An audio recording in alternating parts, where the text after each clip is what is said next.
Bapak, saat ini maraknya fitnah dan hoax di masyarakat sudah viral. Bagaimana Bapak melihat hal tersebut? Ya, kita semua perlu waspada lah ya terhadap berbagai informasi yang tidak benar ini. Apalagi hoax itu sifatnya fitnah dan provokasi yang memang sengaja disebarkan untuk mengadu domba masyarakat dengan pemerintah, antar masyarakat, sesama anak bangsa. Sejarah kita kan menunjukkan bahwa perpecahan seringkali diawali oleh informasi yang menyesatkan dan kecurigaan yang sengaja ditanamkan di tengah masyarakat. Dalam negara demokrasi seperti kita ini, segala aspirasi kan harus disalurkan melalui mekanisme yang sah, yang dilakukan secara damai dan konstitusional. Setiap upaya yang menimbulkan atau mendorong rasa kebencian, permusuhan, atau tindakan inkonstitusional yang mengancam pemerintahan yang sah dan juga menggoyahkan stabilitas negara, itu patut kita bersama-sama mewaspadainya. Gitu. Karena itu marilah kita mengedepankan akal sehat, tabayun, dan penghormatan terhadap hukum.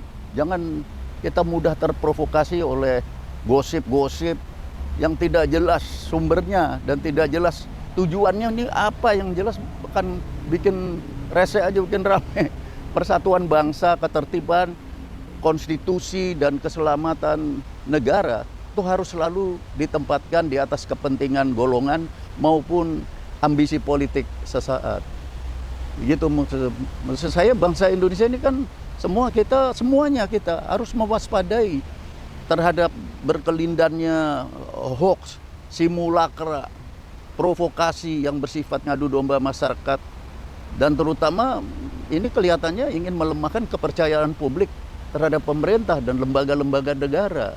Demokrasi hanya dapat berkembang dengan baik, kita ini kalau mau benar, kita mau mereformasi dengan benar negara kita, apabila perbedaan-perbedaan pikiran kita ini disalurkan melalui cara-cara yang tenang, yang damai, yang beradab, dan jangan lupa yang konstitusional.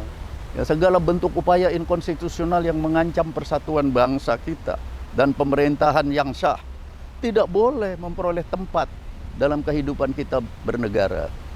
Juga telah beredar tuduhan yang mengaitkan orang-orang yang ada di dekat Bapak berada di balik gerakan yang mengkritik keras pemerintah. Dan bagaimana komitmen seorang purnawirawan TNI terhadap stabilitas negara dan sumpah prajuritnya?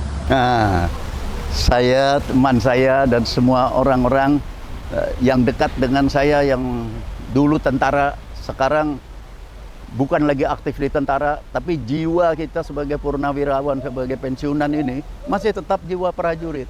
Saya tegaskan ya bahwa saya dan orang-orang yang dekat dengan saya tidak ada yang terlibat. Tidak ada orang-orang, teman-teman atau anak keluarga yang tidak mendukung pemerintah. Kita semuanya tidak mendukung dan tidak pernah memerintahkan siapapun untuk melakukan kegiatan yang bertujuan menggulingkan pemerintah yang sah. Tidak benar. Dalam negara kita ini, penyampaian pendapat di muka umum di alam demokrasi mesti tetap berada dalam koridor hukum dan konstitusi.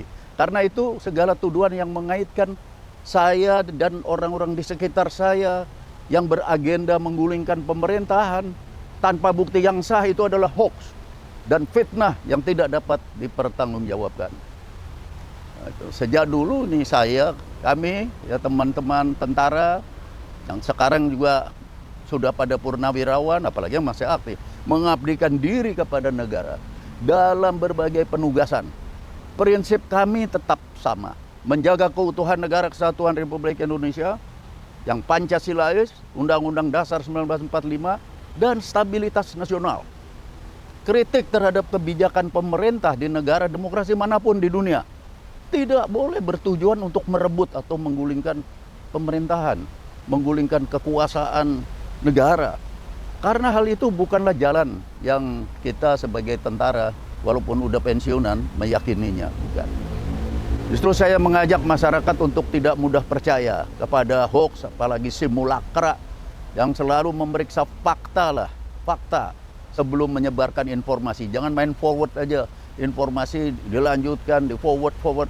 Saya tidak pernah dan tidak akan berada di belakang demonstrasi apapun yang tujuannya jelas-jelas mengganggu, merusak, apalagi menggulingkan pemerintahan yang sah di Republik kita ini.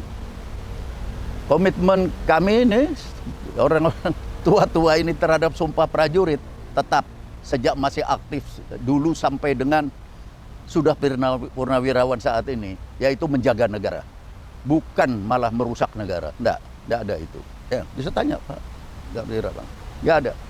Bagaimana Bapak melihat perbedaan pandangan politik di dalam lingkungan sebuah keluarga, Pak? Wah, hubungan keluarga itu adalah fakta biologis dan sosial. Sedangkan pandangan politik adalah pilihan pribadi dari manusia, orang-orang.